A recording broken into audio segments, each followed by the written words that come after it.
আসেন একটা ধৈর্যের পরীক্ষা করি। ধৈর্যের পরীক্ষাটা কি হচ্ছে? আপনি ফেসবুকে দেখতেছেন যে আপনার 10টা 15টা ভিউজ আসতেছে, তারপর আপনি কিন্তু কাজ করতেছেন। এইটাই হচ্ছে আপনার মেইন ধৈর্য। কারণ ফেসবুকে হচ্ছে মেইন হচ্ছে আপনার ধৈর্য। ধৈর্যটা যখনই ধরে রাখতে পারবেন তখনই আপনি কিন্তু সামনের দিকে আগাইতে পারবেন। তার জন্য বলতে চাই যে আমি যে আপনি ধৈর্য ধরে সবসময় কাজ করবেন, দেখবেন যে আপনি ফেসবুক অতি তাড়াতাড়ি সফল হবেন।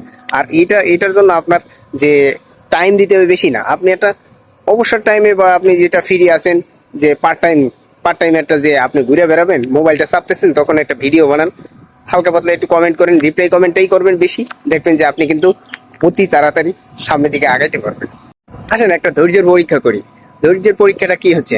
আপনি ফেসবুকে দেখতেছেন যে আপনার 10টা 15টা ভিউজ আসতেছে, তারপর আপনি কিন্তু কাজ করতেছেন। এইটাই হচ্ছে আপনার মেইন ধৈর্য। কারণ ফেসবুকে হচ্ছে মেইন হচ্ছে আপনার ধৈর্য। ধৈর্যটা যখনই ধরে রাখতে পারবেন তখনই আপনি কিন্তু সামনের দিকে আগাইতে পারবেন। তার জন্য বলতে চাই যে আমি যে আপনি ধৈর্য ধরে সবসময় কাজ করবেন, দেখবেন যে আপনি ফেসবুক অতি তাড়াতাড়ি সফল হবেন।